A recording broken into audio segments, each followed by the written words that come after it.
and welcome to the Finance and Economic Development Committee. Today is May 19th, 2025. This meeting is now called to order. I am the chair, Councilmember Michelle Harley for the 4th District. And at this time, I would like to call the roll for the members of the Finance Committee first. Council President Trippy Congo, Councilmember Letitia Bracy, Present. Councilmember Shanae Darby, Councilmember Alexander Hackett, Here. Councilmember Xanthia Oliver, Present. and Councilmember Spadola. Present. At this time, I'm going to call and recognize the other council members. Councilmember Owens, Councilmember Cabrera, Councilmember Willard, Councilmember Johnson, Here. Councilmember Field, and Councilmember McCoy. Here. Thank you, council members. So at this time, we're going to jump right into our agenda. And before I get started, I just want to mention that we're going to have a small change. We have 5 ordinances and 2 resolutions. The resolution to approve grant funding, we're going to put that one at the top of the agenda.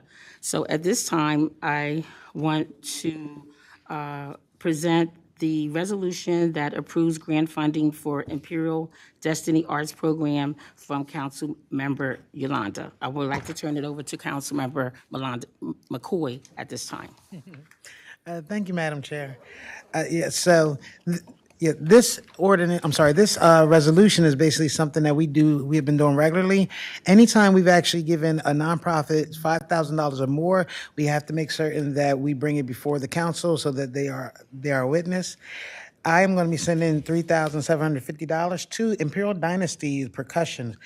They are actually doing a program that works closely with our young people here within the city, and it is instrumental. I feel like this is something that's important, and I just wanted to make certain that everyone got a chance to see this, and it will be going to the full floor on June 5th. Okay. Does any council members have any questions at this time? Is there anyone in the public that would like to speak? Okay. Only ordinances are required to be voted out of committee. Resolutions do not. So at this time, I'm just going to, let's see here. Madam Chair, may I be excused? Hold on, please. I would like to acknowledge Council President. And again, I just want to make sure that no one has any questions before we move to the next agenda item. Having none? Councilmember McCoy, you can be excused. Thank you. Have a great evening, everyone. Councilmember Willard, I'm acknowledging you at this time. I called you earlier. All right. Okay, so we are going to go to our next agenda item, which is ordinance sub number 1 to ordinance 25-006, an ordinance establishing a rate of taxation on real estate property and the taxable property of public utilities for the fiscal year beginning on July 1, 2025, ending on June 30th, 2026, for the reassessment. At this time, I'm going to turn it over to the Office of OMB. Okay, thank you. Can you hear me okay? Yes. Yeah, you have to bear with me here. I'm getting over a cold, and I don't want you to have it too. So. Okay, thank you. All right, so the substitute you're looking at here is the substitute to the ordinance that sets the property tax rate for FY 2026. The original proposed rate was 4.5577 mils for all property classes. However, after reviewing Tyler's Newcastle County reassessment report, we saw that certain statistical measures in the report indicated that lower value residential properties in the city may have been systematically overpriced in their assessments. And because of this, the administration is now proposing to temporarily separate the property tax rate with one rate for residential properties and one rate for all other property classes. The new proposed rates are 3.7413 mils for residential properties and 5.8276 mils for non-residential properties. For existing homeowners, the new residential rate is expected to be overall neutral, meaning that on average, there's no change relative to last year. Individual residential properties may still increase or decrease based on their individual assessment, but in aggregate, the residential category has been held flat. When the revenues from the other categories are included, overall citywide property tax billings are expected to be unchanged relative to FY25. This is equal to $45.4 million in total revenue, which is unchanged compared to what was originally projected. Okay. All right. So if that completes your summary, any questions from council members? We'll start with Councilmember Hackett. Thank you, Madam Chair. I just have a quick question. When we first went through the budget hearing, we talked a lot about this mill rate. And I was wondering, when we first talked, I thought there was it wasn't possible to be able to divide the numbers. And then today we come back and now we had the two numbers of the residential and I guess the non-residential. But initially it was, hey, this number has to be set for both. So how did this come about? Chairwoman, would you mind? Yes. Hello, Stephanie Mergler, Deputy Chief of Staff. That was definitely the assumption. When we saw that the county had bifurcated its rate, we had the law department do an analysis, and we found that it was in fact possible for us to bifurcate the rate. So it's best, I guess, not to assume and to analyze, and in this case, we are able to move forward. You can proceed. Thank you, Madam Chair. And no, not just saying this is just for, sake of the residents. I know when we first talked, I think council went out there and started to explain what this mill rate looked like. So for them now, when we go out back out there, I just want to make sure I have the proper information. So thank you so much for also doing the work that you've been doing. I know my counterpart and partner, Councilwoman Willard, has been doing some work around property taxes as well. So I thank both of you, the administration, and you as well. So thank you. All right, thank you. Any other council members have any questions? Seeing none, do we have anyone from the public who wishes to speak? Seeing none. As a friendly reminder, only members of the committee should be making motions and seconding. So at this time, is there a motion to move this ordinance 25-006 out of committee? Motion. Okay, so moved. It's been properly moved in second. The ordinance will be voted out of committee. All those in favor signify by saying aye. Aye. Aye. Any opposed? Motion carried. This particular ordinance will be on the agenda on Thursday, May the 22nd. Thank you.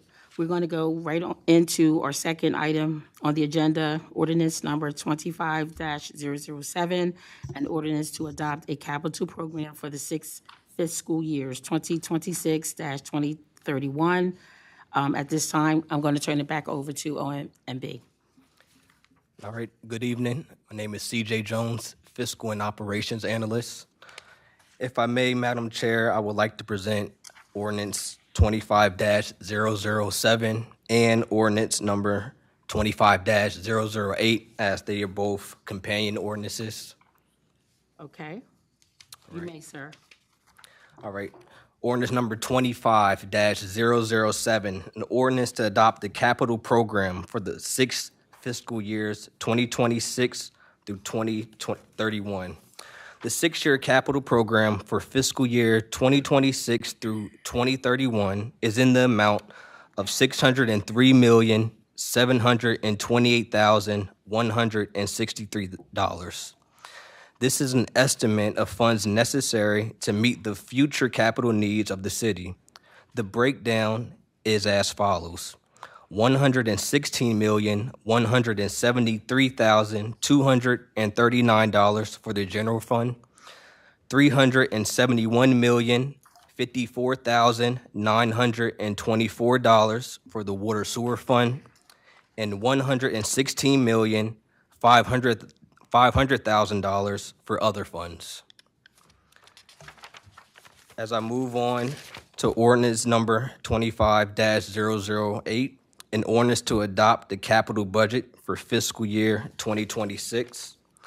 This ordinance enacts the fiscal year 2026 capital budget in the amount of $198,732,000. If bonds are issued or if we go to the bond market, for fiscal year 2026, the debt service was total in $2,230,015 for principal and interest for the general fund, and $5,169,217 for the water sewer fund for interest only. The for other fund is excluded due to the forgivable loan terms. Thank you. Thank you. Okay, at this time, are there any council members that have any questions on either one of these two ordinances, 25-007 or 25-008? I had a question. Councilmember Oliver? Yes. You said we just went to the bond market. When will we be going back? I believe we're looking at probably late fall. And what we'll do is we'll structure it so that the debt service falls into the next fiscal year, because it's usually semi-annual debt service payments. And what they do is they call it a long coupon. So even if we went before January, we would have it structured so the first principal and interest payment wouldn't have to be made until the next fiscal year, 2027. Follow Follow-up? up. So you're saying we're going the fall of this year? Is that, I was just trying to Yeah, I mean, the fiscal officers have been looking at our expenditures in the capital funds. Right now, there's still plenty of capital funding available for certain departments. Others have spent down their capital funds. So there will be a look at either doing what's called a bond anticipation note, or actually go to the bond market. that'll be all. Thank you. Follow-up? No, thank you. I'm good. Thank you. Okay, any other council members that would like to speak? I want to acknowledge Councilmember Johnson. I'm not sure if you were on Zoom earlier. Is there anyone from the public that wishes to speak? Okay, all right. If not, I would like to accept a motion to move ordinance number 25-007 and ordinance number 25-008 out of committee. So move. Second. Thank you. It's been properly moved and second. The ordinance will be voted out of committee on this Thursday, May the 22nd. All those in favor, can you please signify by saying aye? Aye. Any opposed?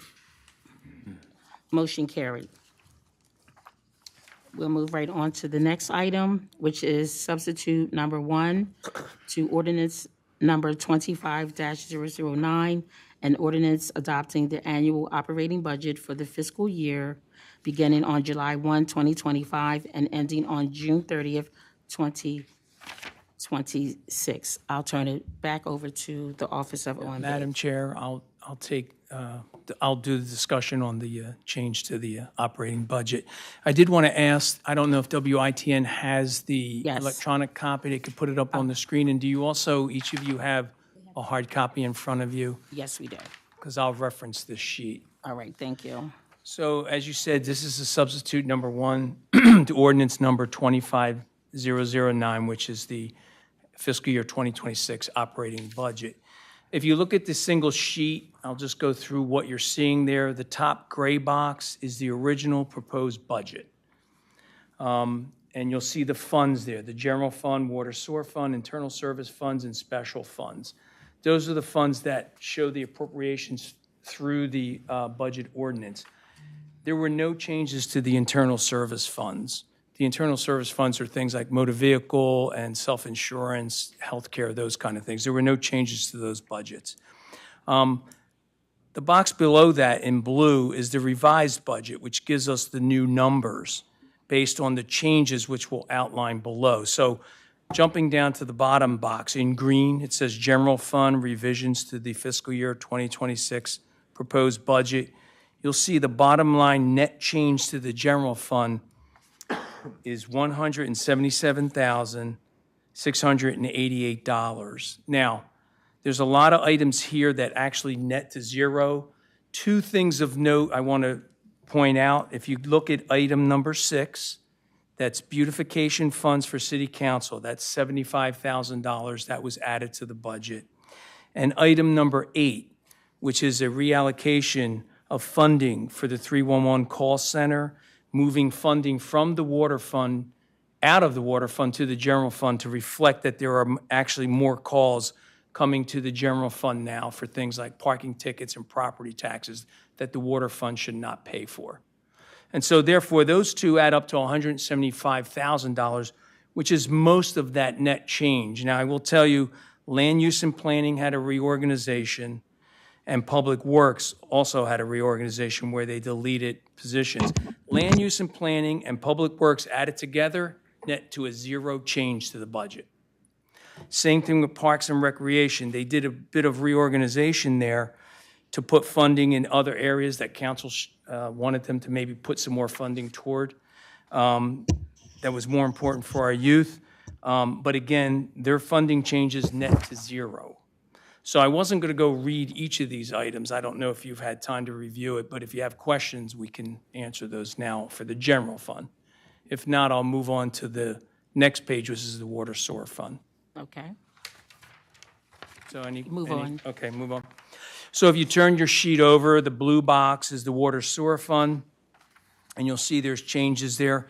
Again, I talked about the reallocation of the 311 call center funding. There's the $100,000 decrease to the water fund, and that was just shifted over to the general fund.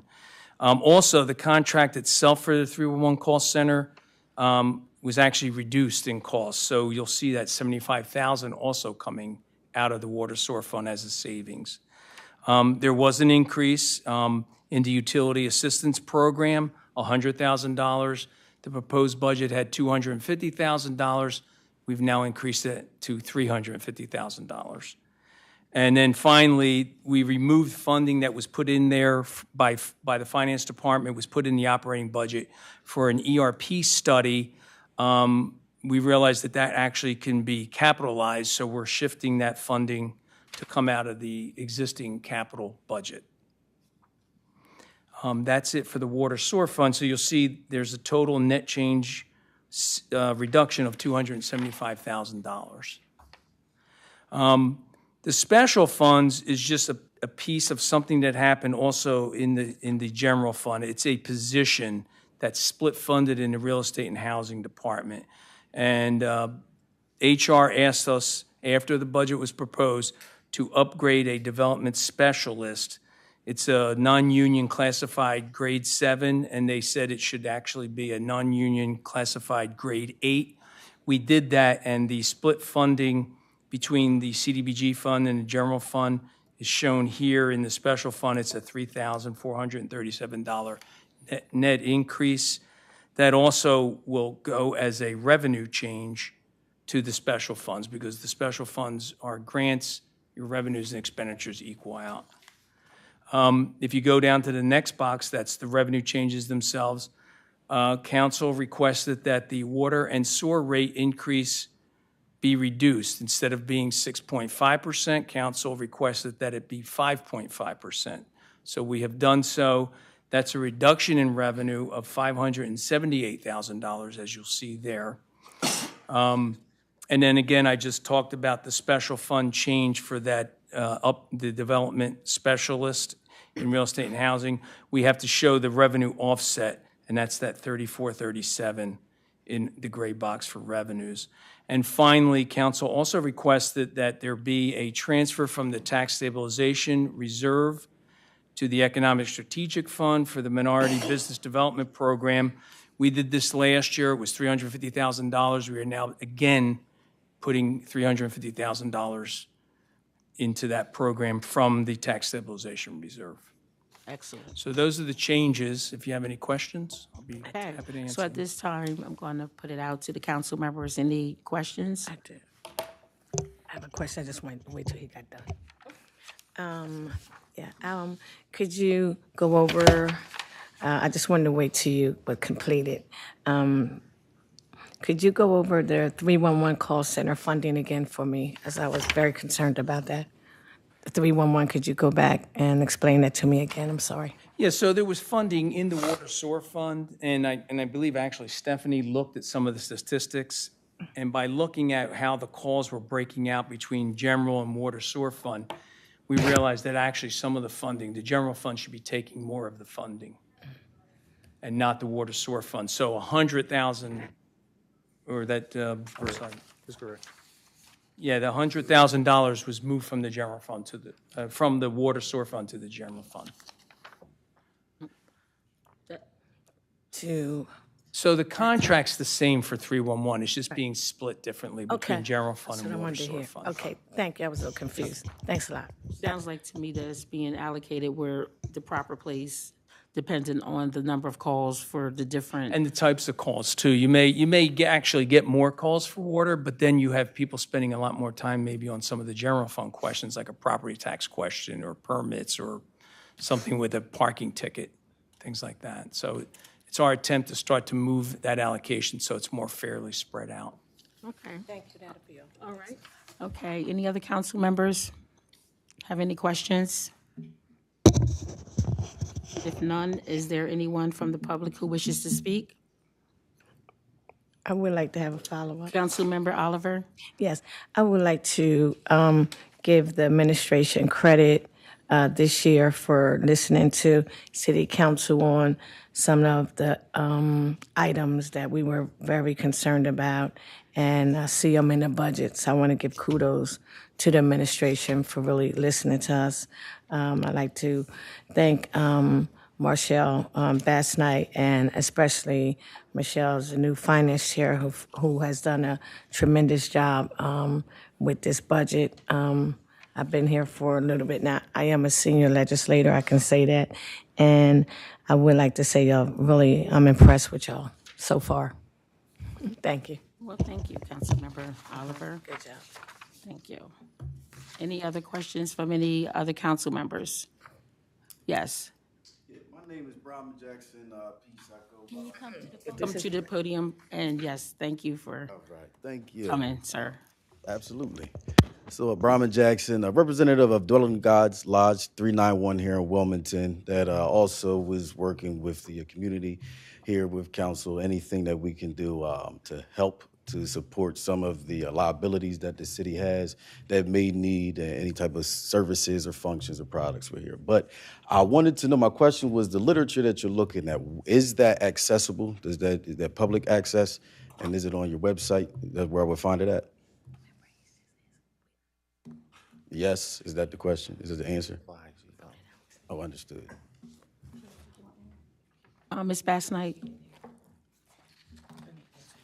Chair, yes, Chair, if you would like me to answer the question. Yes, the information is on the website, it's on the city's website, as well as on the council's budget website.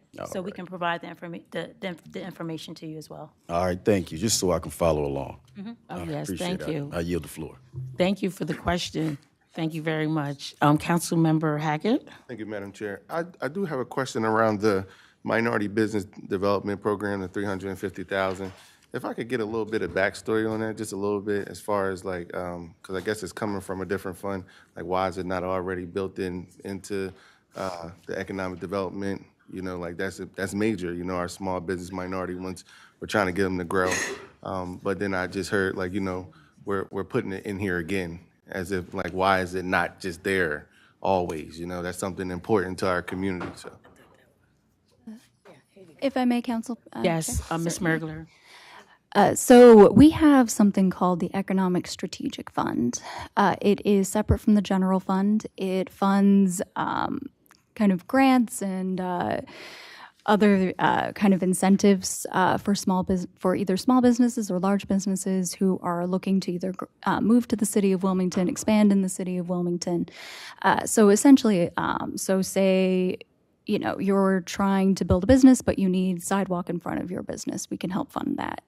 If you need to make improvements to your business, we can help with that sort of thing. So it's for large and small businesses alike. So it is funded through a transfer of fund balance from the tax stabilization reserve. So these are always kind of one-time infusions into the fund.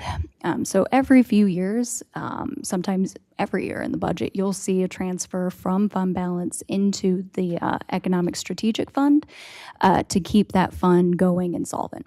So, as funds are spent down, we make new infusions to make sure that that fund is always funded. So like you said, it is a huge priority. And so what we do is just make sure that we are making regular infusions of cash into the fund so that the money is always there for our residents, our business owners.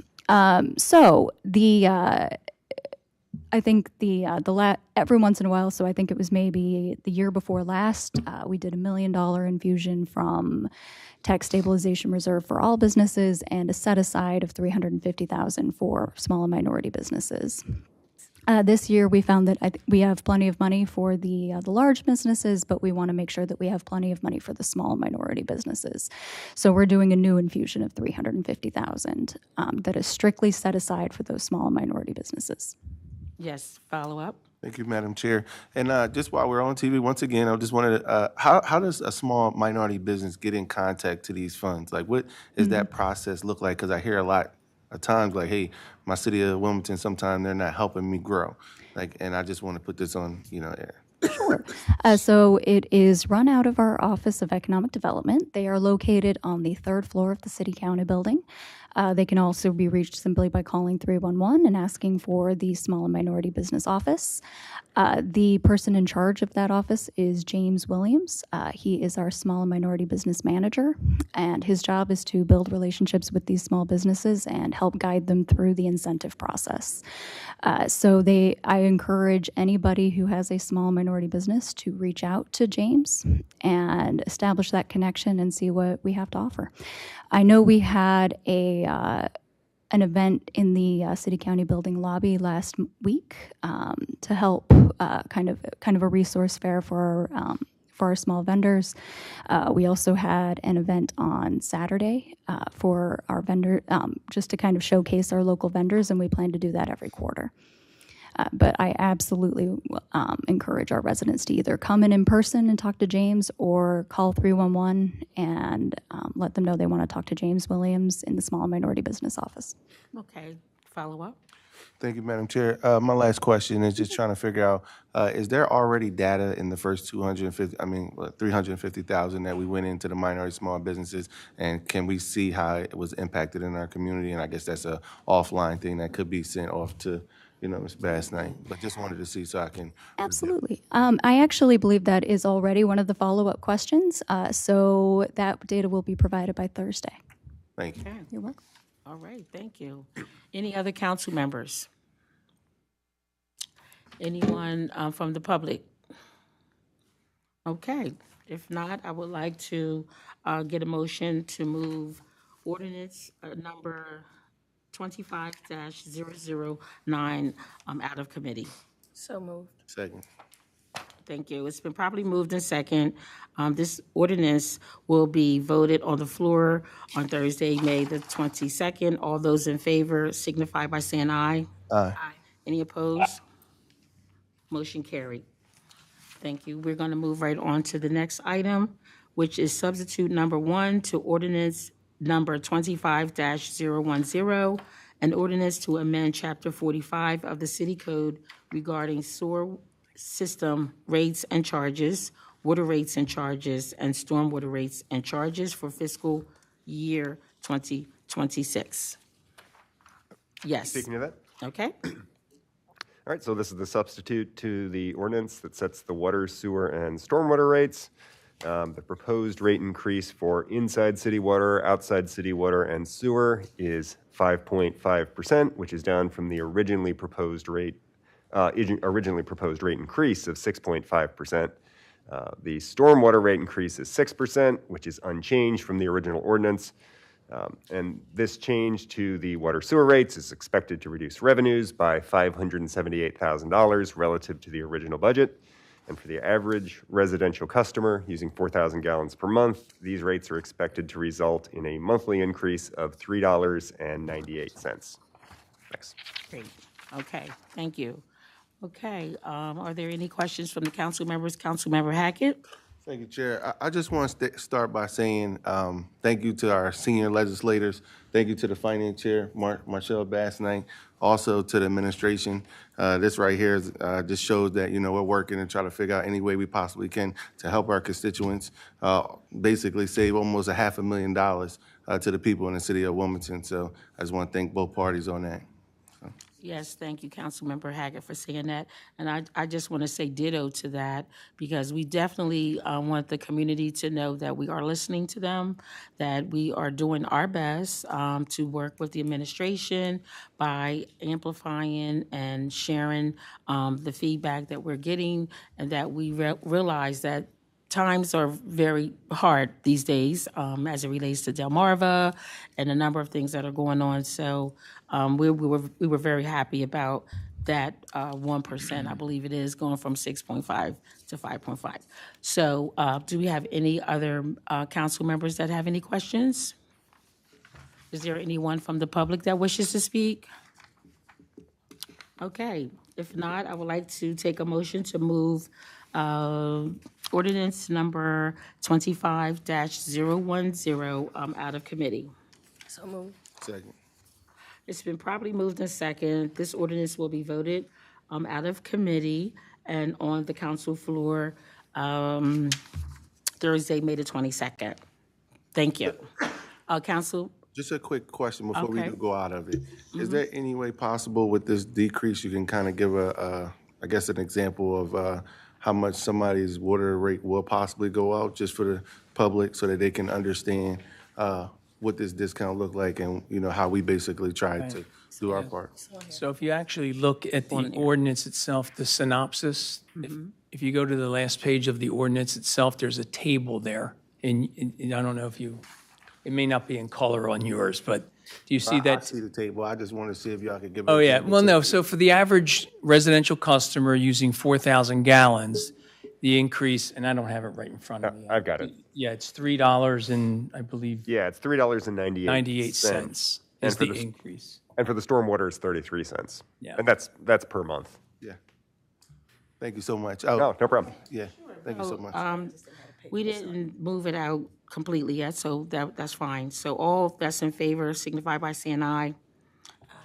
Any opposed? Okay, motion carried. Okay, so this ordinance will be on the floor Thursday, May the 22nd. And I want to thank OMB for showing up and presenting this information on tonight. Thank you, sir and ma'am. So we're going to move right on to our last item on the agenda. We have one last item on the agenda, which is a resolution urging the Board of Assessment of the City of Wilmington to withdraw its certification of assessment role for fiscal year 2026. And who's here to speak to that resolution? Councilmember Willard. Thank you, Madam Chair. So I just wanted to say I'm 100% in support of property taxes, which are an important source of revenue to pay for vital city services and schools. But taxes need to be accurate and fair. And that's why I proposed a resolution that asks the city to fix inaccuracies and mistakes in the new assessment values before using them to charge anyone taxes. This is the only responsible thing to do, especially because Tyler Technologies, which had the contract to determine the values for Newcastle County, acknowledges in its final report that there is too much variability between their assessment values and actual sale prices to meet industry standards. Thank you. That's all, Madam Chair. Okay, so is there any questions from the council members? No, I just like to. Councilmember Oliver? Thank you. Now, I'd like to make a statement. we have to do what we have to do as council members and what's best for the city of Wilmington. But Councilman Willer, I'd like to give you credit for staying on top of this. I do think it is this whole Tyler technology pretty much has been misrepresented. And I can just speak for the 3rd District. I mean, if you're evaluating houses on Bennett Street that cost $200,000 because they are the newest homes over there. Somebody like me who's been over there 30 years, my assessment was definitely wrong. So I can understand where certain areas where you talk about some older houses and where they're putting up new houses in different sides of town, not just in the 3rd District, where they didn't go inside houses. They really kind of just pretty much, because I talked to one of the guys out there was walking around and they didn't go in houses. So they went and looked at the newer houses that's being built. I guess that was their job. But I don't think some of this is fair to some of the individuals who, mostly elderly people who've been in their houses for a long time, who will get hit with this big assessment. I think it's wrong. As Councilman Hardy said, you're talking about Delmar power bills, you're talking about inflation with food and just the economy, and we all know what's going on in the world today.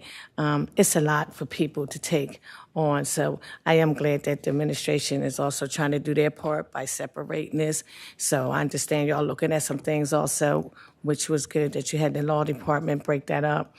But hopefully, we find some funding to help out some of these seniors because this is going to be a lot, especially, like I said, not beating a dead horse, but just seeing where Delmarva is going to be. I just read that article increase, another 3-4% this summer in July.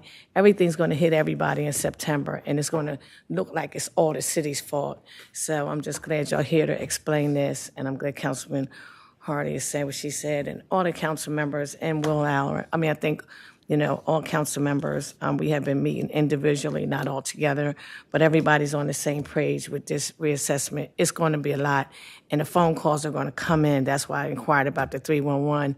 The calls are going to be overwhelming, and they're going to be calling, us thinking it's our fault. So I'm hoping that we send out a letter or put out a little card in their bill and say, I don't know what the language should be, but just to put a fair warning, don't let it all just come and crash out at once in September. Thank you. Councilmember Oliver, I just want to add on the record that the majority of the council members had concerns. The majority of us wanted to meet with the mayor, and of course, mainly the leadership met with the mayor to have a discussion about this. And I want to say that the mayor is not happy with the findings either as it relates to Tyler Technologies and the way that he decided to try to mitigate some of the cost and to just try to do what he could do within his realm of control. I just wanted to make sure that the community is aware of that. So there have been several meetings. Council even met with Newcastle County. We met with Tyler Technologies. So I just wanted it to be on the record that there have been a number of meetings. We didn't just take the information and just decided that we were going to be okay with it. We are not okay with it. This is just the lesser of the two evils, what the mayor has decided to do.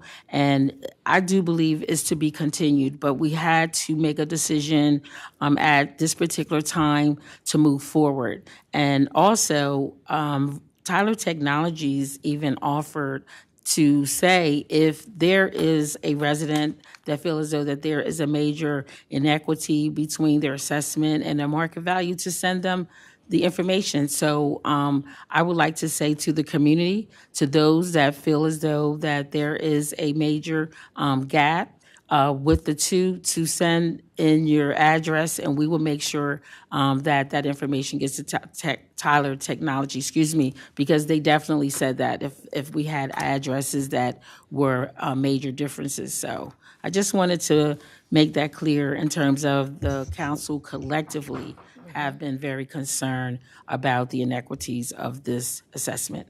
So at this time, I would like to call on Councilmember Bracy and then Councilmember Spadola. Thank you, Madam Chair. I just wanted to, and I think this is more for Deputy Chief of Staff, point of clarification, because we're talking about this as if the rates are still going to go up in an inequitable manner. But I thought the ordinance that we reviewed and voted out of committee at the beginning of this meeting, where we bifurcated the residential tax and the commercial property tax, and that's why I'm asking, can you verify the reason we did that is so that the property tax for our residents doesn't go up at the extreme rate that it would have gone up before. Is that correct, or am I missing something? I just want to make sure that I'm understanding what's happening with that first ordinance and as it relates to this resolution. Chair, if I may? Yes. Yes, this absolutely blunts that impact. Essentially what the new residential rate does is it holds residential property tax flat with last year. Now, that does not mean that every resident will be paying the same amount that they did the previous year. Some will still go up, some will still go down, but they will go up significantly less than they did under the previous rate. We looked at it earlier, about 60% of residents will still see an increase, but that increase will be about $223 more per year. About 40% of residents will actually see a decrease on average of $353 per year. So it's about a 60-40 split, but for the most part, the impact will be significantly lower than it was under the other rate. We are also continuing to work with Tyler and with the county to help hopefully change the overall assessment model that was used for the city to ensure that that their model falls within industry standards for both true value and uniformity for the city of Wilmington. Unfortunately, we are not, the Board of Assessment for the city does have to certify the assessment in order to pass the property tax rate for the year. We are not able to use the previous assessment, last year's assessment, because it is also found to be unfair and invalid by the Chancery Court. So we can't necessarily go back to that, which is basically, if we were to reject this assessment, that would be the only recourse. So we are not able to simply not use these numbers.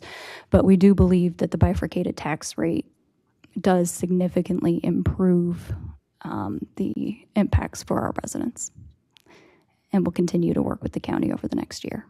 And we also, and I second what Chair Harley said, I thoroughly encourage all of our residents to file an appeal with the county, as we've been told that that is the best way of improving your assessment in the next year.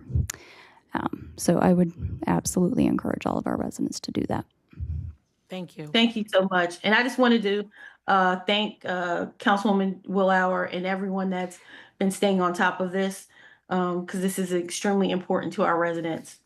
That's it, Madam Chair. All right, thank you. Councilmember Spadola? Thank you, Madam Chair.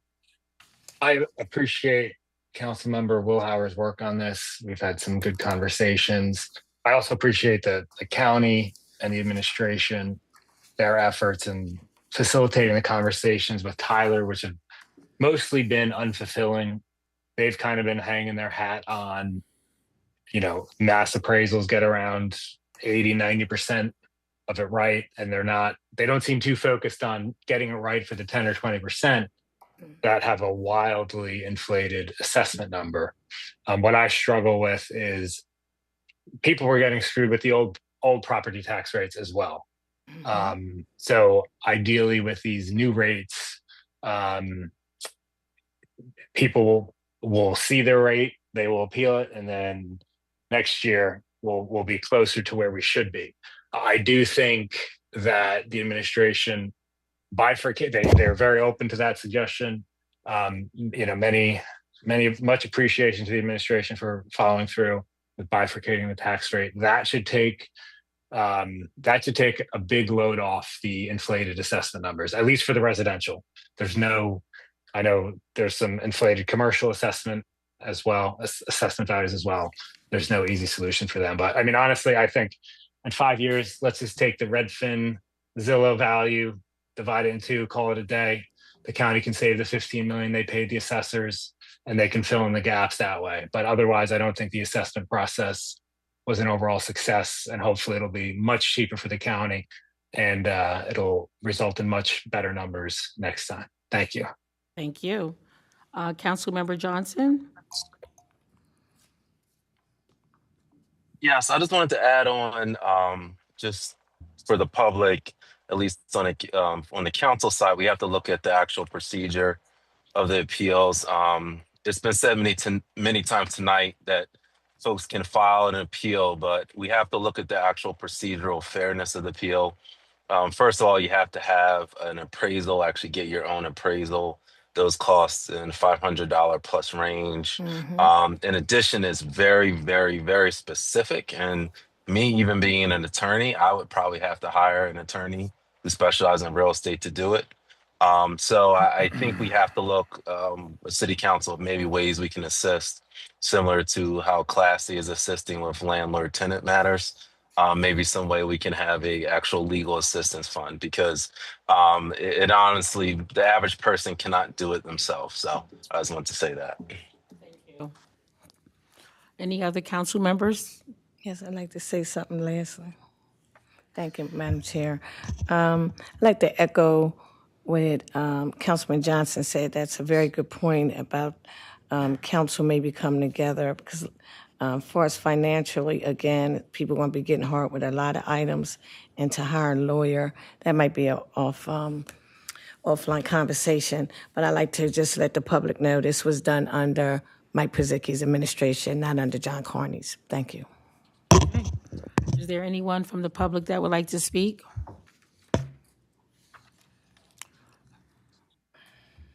Okay, you can say your name again, sir. Absolutely. Brahman Jackson, again, resident of City of Wilmington. And thank you for the council, the county, and all the administration working on this matter. Now, my question is there a long-standing relationship with Tyler Technologies? Because what it sounds like is the execution of services is the problem. And being though that the previous statistics are also faulted or seen as unfairly created, and now we have more statistics and the combative or to kind of make a solution, you're not really getting any help on the part of the servers who did the evaluation. Was there some long-standing relationship with them or a reference why they were used, and moving forward, or are we looking at using someone else, and how are we going to resolve this problem moving forward? And I yield the floor. Who would like to speak to that? Okay, Ms. Mergler. Yes. So Tyler Technologies was hired by Newcastle County, not by the city. However, I believe that they were hired through an RFP process. So they bid on the contract, and they were hired through Newcastle County's procurement process. But the previous assessment was done in 1983 by a different company. I honestly don't know which, but that was why they were found to be unfair, was simply because an assessment had not been done in 40 years. Great. Mr. Does that answer your question, sir? Yes, thank you. Okay, thank you. Councilmember Hackett? Thank you, Chair. I do have a question around Newcastle County, and I guess them doing the RFP process. And we now look at it and we figure out that these results are just not nowhere near close fair to our residents. as a city of Wilmington, is there anything that we possibly can do in conversation with Newcastle County to figure out how we can benefit our residents at this point? Because we've known Tyler Technology. We wasn't a part of the RFP, but we are affected by the RFP. So, Ms. Mergler? Absolutely. And I will also reiterate that this was, that Tyler was not hired under the Henry administration either. correct. So we are two new administrations handling an issue that that essentially we weren't really part of the original process for, and so the Newcastle County has been very, very receptive to working with us. They have been an excellent partner in this process. They have been more than willing to help us, set up meetings with Tyler to discuss the data. They have been open to talking to us about how we can help, how we can collaborate and make this process better. So I want to be very clear that they have been a really wonderful partner in this, and that we are going to continue to work with them on ensuring that we have the best possible assessment process for our residents. Thank you. Follow up? Yes, just one follow-up. And I guess the only reason why I'm saying this is because, one decision based upon these results now is making us change our mill rate to basically cover our residents. But I guess I look at Tyler Technology that, wasn't successful in what they were meant to do. Is there any renderance of their amount of funds that was given to them to be able to possibly offset and help some of our residents that are now getting ready to see a hit regardless if we change the mill rate or not? Like you said, 60% is going to see an increase. So, Ms. Mergler? It's not really something that I could speak to at the moment, but we are still considering all options on how we can make this fair. thank you. You're welcome. One point that I wanted to make is that this conversation is continuing, and that's one of the things that I think we should make sure that the public is made aware of, is that we know that we have to move forward, and we had to make a decision, as I mentioned earlier, but it's definitely continuing, and I know that the city, we are going to continue to try to figure out how we can work together and see if there's still other options and solutions as we go along. Even if it's not short term, we know that we will have the opportunity to definitely make some long-term changes. So again, as it relates to the appeals process, I'm not sure about having to get an attorney as much as you may have to get an appraisal. I believe once you get an appraisal and you reach out to the county and fill out the paperwork, that's what's needed. But I'm not sure about an attorney, but that's something that the public, the community can reach out to Newcastle County to make sure they know what is needed for them to move forward with an appeal. Madam Chair. Councilmember Oliver? Yes, lastly, I think everybody's on the same page. It may be a conversation for council and administration to maybe have something in the lobby for the appeals process. So at least we put it out to the public. We have an event for an appeals process. Just listening to what Councilman Johnson, and I do know that everybody doesn't know how to do that appeals process. A lot of people don't know how to go online and do it, unfortunately. So maybe that could be an offline conversation. Councilman, Bass Knight, Stephanie, if you're in favor, maybe we can have a partnership in the lobby for anybody that has an appeals. That might be an option, just to put it out there. But I would like to be added on the resolution, as a co-sponsor on the resolution. Duly Thank you. noted. Thank you. I'm sorry. So Ms. Mergler? Yeah. But thank you How you very doing? much, Councilwoman Oliver. I think that's a really excellent suggestion, and we will definitely Great. work with you on that. Thank you so much. Yes, Sounds thank like you. fire. Councilmember Hackett? Yeah, quick, you could just add me on as a co-sponsor. Thank you so much, Councilwoman Willa. Any other council members that would like to speak? Councilmember Willar? Thank you, Madam Chair. And I do want to definitely thank everybody who's been working really hard on this. I know the city administration, a lot of the staff in the mayor's office, the chair of the finance committee, Councilwoman Harley, and also the city council staff. Ms. Bassnight has done a lot of work, and there's been a lot of dialogue around this to understand and to make sure that our residents, you know, are that their interests are put at the front of everybody's mind. So I really want to, you know, acknowledge everybody's efforts, but I still think that there's more to be done. And that's what the resolution is about. Some of these assessment numbers just don't look right. And we know from Tyler Technologies' report that there are possibilities here that something's not right. So with this resolution, council is asking the city of Wilmington to take a closer look at what's been handed to us by Newcastle County and make sure the numbers are accurate before using them to charge anyone taxes. This is not an ordinance. This resolution is making a statement that we are concerned and that we want the city to take action to make sure that the assessment values are accurate. Thank you. That's all I have, Madam. Thank you. Thank you again, Councilmember Willard. You and I have had several conversations about this as well, with the same sentiment as the rest of the council. Thanks for your time and taking the time to do the research to make some of these comparisons. That definitely allowed all of us to be able to see a clear picture in terms of different examples. So your efforts are definitely appreciated. And having said that, do we have any other council members that have any comments? Anyone from the public? Okay, before we move on, Councilmember Willard, would you like to have any ending remarks? Or is that it? No, that was it. Okay. Yeah, just want to make sure. Okay. All right. So I want to thank all the council members for participating. First of all, that brings our meeting to an end. I would like to thank all the council members for participating on tonight and also those that are in the public. So having said that, I would like a motion to adjourn. So moved. Thank you. It's been Second. properly moved. And second, all those in favor signify by saying aye. Aye. Any opposed? Motion carried. Thank you, everyone, and have a good night.